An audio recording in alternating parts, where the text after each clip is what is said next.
Lap 83. Michigan International Speedway. FireKeepers Casino 400. The field goes green on a restart, and within seconds, 9 race cars are either wrecked, spinning, or slammed into the wall. Tyler Reddick, the Cup Series points leader and one of the hottest drivers in the sport, hammers the inside wall going into turn 1. Ty Gibbs is spinning across the track. Austin Dillon's number 3 Chevrolet takes a devastating hit. And standing at the center of all of it, untouched, unscratched, and about to restart in 5th place, is Carson Hocevar, the number 77 Spire Motorsports Chevrolet. While the drivers he collected were on the radio trying to figure out the extent of their damage, Hocevar was lining up for a restart and eventually crossed the finish line in 5th place. That result sent a wave of frustration through the entire NASCAR garage, and it triggered one of the most talked about radio moments the sport has seen in years, a savage, calculated insult delivered by one of NASCAR's most respected and experienced team owners, Richard Childress. To understand why this race meant so much, and why the fallout hit as hard as it did, you have to know Carson Hocevar's connection to Michigan. Hocevar grew up in Portage, Michigan, a town just 85 miles from Michigan International Speedway. He didn't just grow up near the track, he grew up inside the culture of it. His family took him to races there as a kid. He sat in those grandstands, watched his favorite drivers fly around that 2-mile oval, and built his racing dreams around that very facility. His favorite driver growing up was Dale Earnhardt Jr., and there's actually a story Hocevar tells that captures just how deeply connected he is to that track. Earnhardt Jr. won at Michigan in 2008 and again in 2012, his only 2 Cup Series wins during a 7-year stretch from 2007 to 2013. Both times, Hocevar wasn't there in person. As he explained it himself, I enjoyed going there every year as a kid, but I always kicked myself. Every time that I didn't go, Junior won. And every time I did go, he wrecked or didn't run good. That's the kind of personal history he carried into this weekend. Coming into the 2026 FireKeepers Casino 400, Hocevar was the unquestioned hometown hero. His friends and family didn't even need special arrangements, most of them camp at the track every year anyway. He said before the race, "It'll be a lot of people that I grew up racing with, so it's always fun just to see who's there. Family-wise, there will probably be a lot of people." Beyond the personal connection, Michigan is also one of his strongest racetracks on the circuit. In 2025, he led 32 laps at Michigan before a flat tire ended his shot at winning. In 2026, he came into Sunday ranked 9th in the Cup Series standings, having already posted 6 top 10 finishes, 3 top 5 finishes, and a Cup Series win at Talladega in the spring. He was 23 years old, running in his first full Cup Series season, and carrying real momentum. He said himself, "Ultimately, it's a good place for me to go home because we run good there. There's a lot less pressure when everybody's already really excited for you. I already feel really confident walking into Michigan, but it being my home track, it just lets me walk a little bit lighter."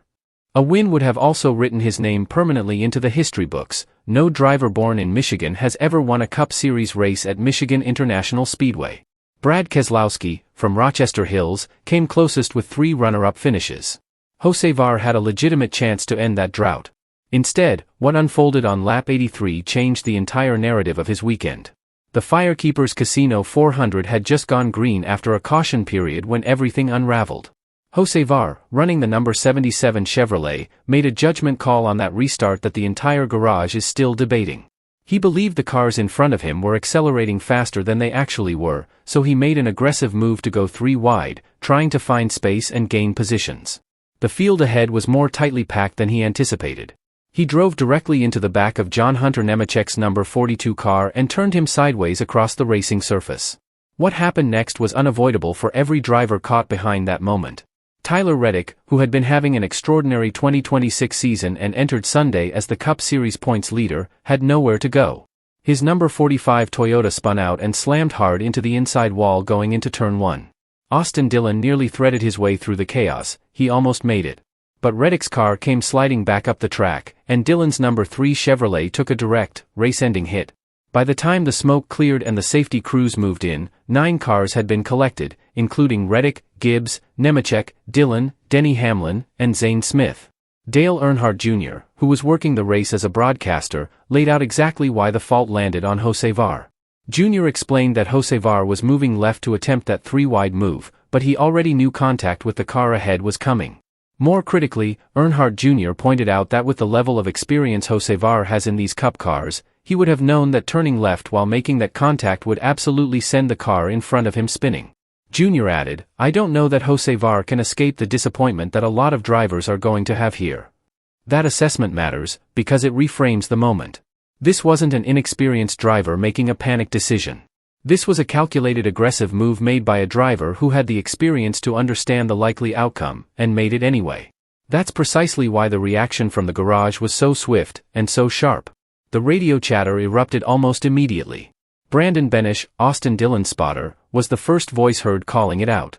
His message to his driver was blunt and direct: 77 as usual is what causes these things. 2 words in that sentence carry the full weight of the garage's frustration: as usual. That phrase was not an accusation born out of in-the-moment emotion.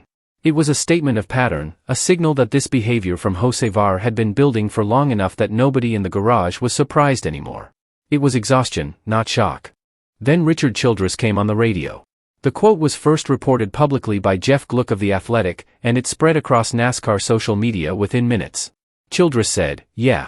Anytime their eyes are that close together, it means they've got a small brain." In a single sentence, Childress managed to deliver a double insult, calling Hocevar both physically unattractive and intellectually deficient, without raising his voice, without profanity, and without losing composure. Childress is 76 years old. He has been in this sport longer than many of today's drivers have been alive. He built Richard Childress Racing from the ground up and fielded cars for Dale Earnhardt Sr. during the most dominant run in modern NASCAR history. For a man with that resume and that temperament to get on the radio and say something like that tells you everything about where the NASCAR garage stands on Carson Hocevar right now. Austin Dillon climbed out of his wreck number 3 and spoke to the Prime Video broadcast shortly after.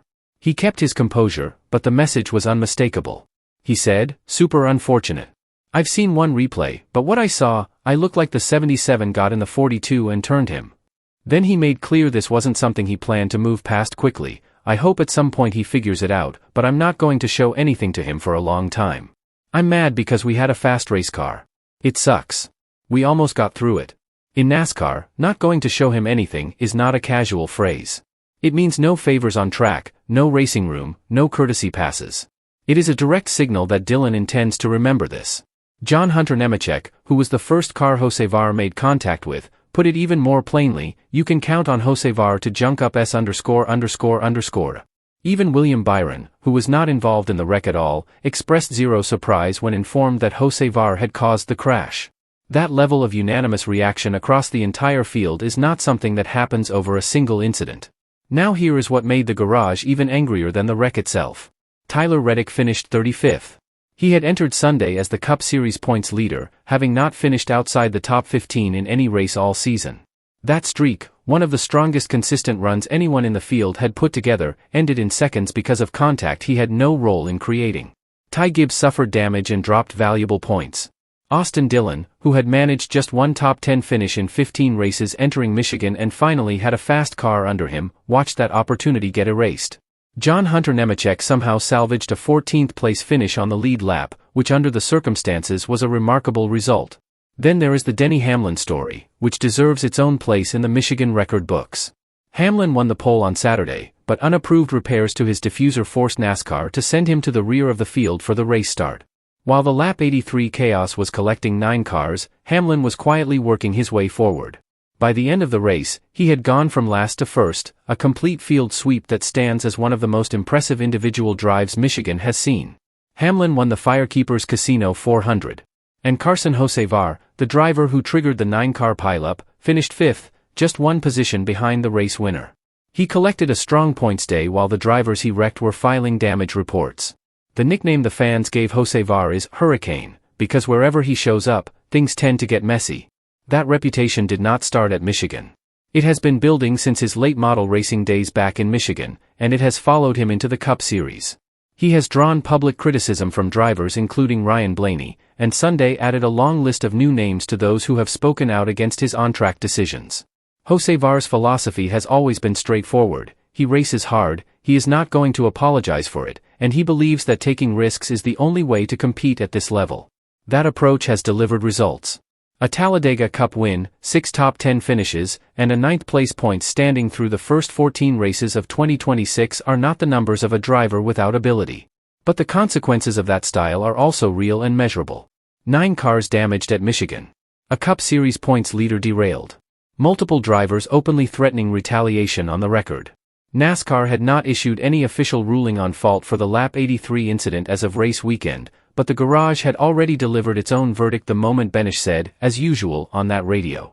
The deeper question the sport now faces with Hocevar is not whether he will be involved in another incident. Based on his career arc, that answer is already known.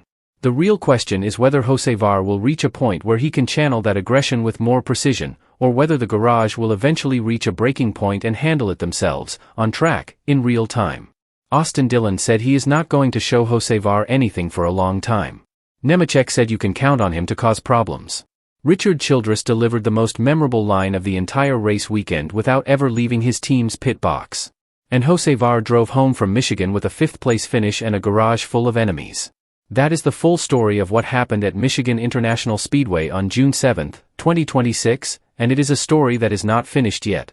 If you found this breakdown useful, drop a comment below and tell us, was the Lap 83 incident a racing deal, or was it entirely on Hocevar? Every comment gets read. If you want this level of detail on every NASCAR race and storyline that matters, hit the like button and subscribe to the channel. That is the only way to make sure you never miss the stories the sport is actually talking about.